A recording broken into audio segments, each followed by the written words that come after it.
News Only 24. News Only 24. বিভিন্ন রাজ্যের বাঙালির অমর্যাদা হচ্ছে, আর তা নিয়ে এবার গ্রহরাজ ঠাকুরের মূর্তি উন্মোচনে এসে সরব হলেন রাজ্যের পরিবহন প্রতিমন্ত্রী দিলীপ মণ্ডল। এদিন তিনি উত্তর 24 পরগনার বনগাঁর চাঁদাবাজারে পাঞ্চিতা শ্রী শ্রী নাটমন্দিরে গ্রহরাজ ঠাকুরের মূর্তি উন্মোচনের অনুষ্ঠানে আসেন। সেখানে ঠাকুরের মূর্তি উন্মোচন শেষে তিনি পুজো দেন এবং সাধারণ মানুষের সাথে কথা বলেন। পরবর্তীতে মঞ্চে বক্তব্য রাখবার সময় তার কথায় বিভিন্ন রাজ্যের বাঙালির অমর্যাদার কথা উঠে আসে। মন্ত্রী দিলীপ মণ্ডল বলেন, রবীন্দ্রনাথ ঠাকুর, ঋষি বঙ্কিমচন্দ্র, সত্যজিৎ রায় এরা বাংলা ভাষা এবং বাঙালির অমর্যাদা হচ্ছে বিভিন্ন রাজ্যে। বাংলা ভাষা অর্থাৎ বাঙালি তার মাতৃভাষার কথা বললেই তাকে বাংলাদেশের তকমা দেওয়া হচ্ছে। গ্রহরাজ ঠাকুরের কাছে প্রার্থনা রইল, এই অশুভ শক্তির বিনাশ হোক, এদের শুভ বুদ্ধির উদয় হোক।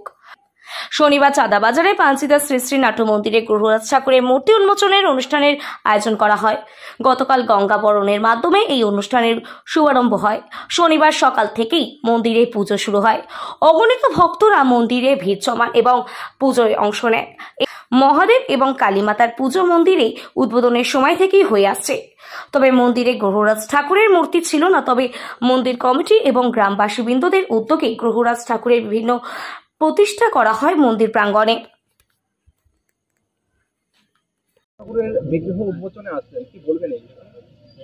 আমরা ধর্ম বিশ্বাস করি এবং ধর্মে সে কথাই বলা হয়েছে, কর্মই ধর্ম, সেটাই পরম ধর্ম।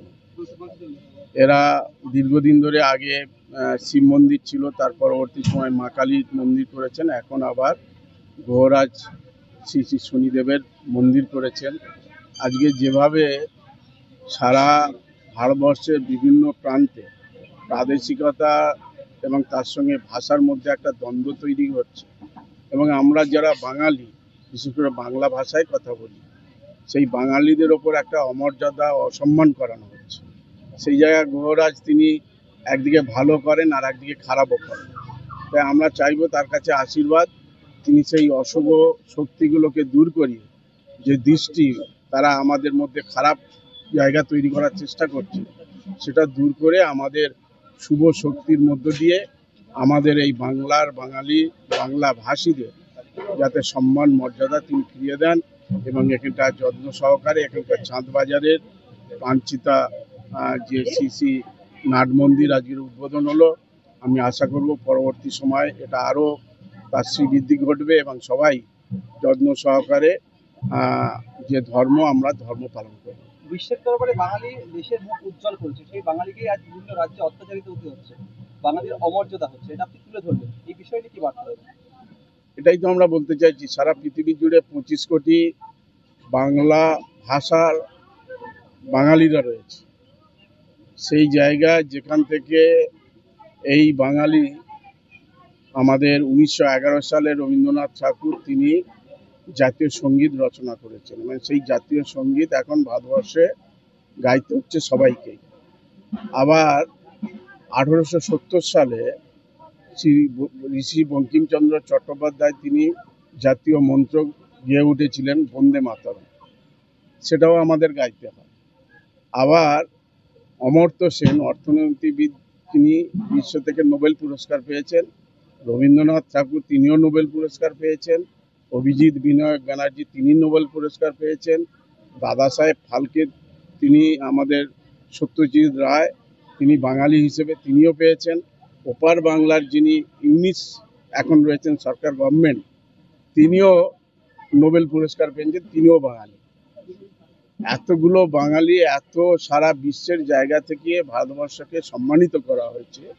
সেই জায়গা থেকে বাংলার বাঙালিদের, বাংলা ভাষার বাঙালিদের ওপর অত্যাচার, নির্মমভাবে তাদের ওপর ঘৃণা, তাদের উপর অমর্যাদা করা হচ্ছে। তো আমি তো বোম্বে থেকে একটা ছেলেকে আমি নিয়ে এলাম কদিন আগে, আমি প্লেনে করে আমাদের লোক পাঠালাম, তাদেরকে নিয়ে আমরা বাড়িতে ফিরিয়েছি, তাকে চাকরিও দেবো বলেছি, সব কিছু আমরা করেছি। আবার গতকালই আর একটা ছেলেকে বোম্বে থেকে আমরা আনালাম। এইভাবে বিভিন্ন জায়গা থেকে অত্যাচার চলছে, ফাইন চলছে। হোটেলে গেলে হোটেলে খেতে দিচ্ছে না, হোটেলের মালিক বলে দিয়ে দিচ্ছে, এলাকার সেখানকার স্থানীয়রা তারা ধরিয়ে দিচ্ছে, মারধর করছে। তাই এটা তো একটা যে অখণ্ড ভারতবর্ষ, সংঘবদ্ধ ভারতবর্ষ, সেটাকে ভেঙে টুকরো টুকরো হয়ে যাওয়ার একটা সম্ভাবনা দেখা যাচ্ছে। রাশিয়া টুকরো হয়ে গেছে। তাহলে সেই জায়গায় আমরা যেখানে বলেছি যে এসো আর্য, এসো অনার্য, এসো ও হিন্দু, এসো মুসলিম, সকুন পাঠান মুঘল এক দেহ হইলি, আমরা সেই জায়গা থেকে যেন দূরে সরে যাচ্ছি। আমরা সম্প্রীতির জায়গা থেকে আমরা একটা নেকি হিন্দু ধর্মের কথা বলে আজকের হিন্দুদেরই অমর্যাদা করা হচ্ছে। হিন্দুদের যে সম্মান, হিন্দু মানে হিংসা থেকে যারা দূরে থাকে, সেই জায়গাটাকে আজকে অন্য জায়গা ভাবে তারা তৈরি করার চেষ্টা করছে, বিভেদ তৈরি করার চেষ্টা করছে। আমরা চাই অখণ্ড ভারতবর্ষ এবং ভারতবর্ষের যে সংবিধান, যেখানে বলা হচ্ছে সার্বভৌম গণতন্ত্র, প্রজাতন্ত্র, নাগরিকদের ন্যায় বিচার থাকবে, থাকবে সৌহার্দ্যের বন্ধন এবং আমাদের মধ্যে সমতা, সেই সংবিধানই নষ্ট হচ্ছে। বন্দ্যোপাধ্যায় সড়ক এই এলাকার অন্যতম গুরুত্বপূর্ণ রাস্তা। এই রাস্তা নিয়ে সাধারণ মানুষের মধ্যে অসন্তোষ রয়েছে। রাস্তার অত্যন্ত দুরবস্থা, এটা নিয়ে কি বলবেন? মাঝে মধ্যে দুর্ঘটনা ঘটছে। এটা আমার জেলা নয়, তবুও আমি বলতে পারি যে বর্ষার সময় পিচের শত্রু হলো জল। একটু রাস্তাঘাট খারাপ হবে, আবার রাস্তা তৈরি হবে আমাদের সারা পশ্চিমবঙ্গে, কিন্তু আগের তুলনায় অনেক যথেষ্ট পিডব্লিউডি বলুন বা জেলা পরিষদ বলুন বা পিএনআরডি বলুন, সবই ভালো কাজ হচ্ছে। বর্ষার সময় একটু অসুবিধা হয়, এটা একটু মানিয়ে নিতে হবে। এখানে যারা দায়িত্বে আছে, জেলা পরিষদ বা আছে বা অন্যরা যারা আছে, নিশ্চিত তারা চেষ্টা করবেন যাতে পুজোর আগে একটু মেরামত করে পরবর্তী সময় এই রাস্তাটা আরও ভালো হয়। বা এটা নিয়ে, এটা যদি পিডব্লিউডির রাস্তা হয় তাহলে এখানের এমএলএ তো অন্য পথে আছে, তবুও আমরা এখানে পঞ্চায়েত সমিতির সভাপতির কাছ থেকে চিঠি করে আমি পিডব্লিউডির যে মিনিস্টার পুলক রায়, তার সঙ্গে কথা বলি। আমরা পাঞ্চিতা সার্বজনীন নাট মন্দির, পাঞ্চিতা নাট মন্দিরে আমরা গ্রহরাজ শ্রী শ্রী শনিদেবের মূর্তি স্থাপন করলাম। এই মূর্তি আমাদের এখানকারই একজন ভক্তপ্রাণ মানুষ, আমার ছাত্র, সে দান করেছে।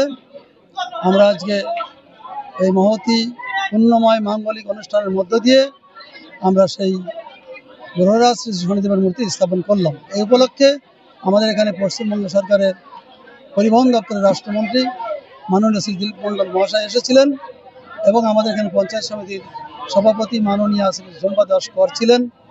এছাড়াও পঞ্চায়েত সমিতির আর অন্যান্য কর্মকর্তারাও ছিলেন। আমার নাম সুকমল বিশ্বাস, পঞ্চায়েত নাট মন্দিরের সম্পাদক।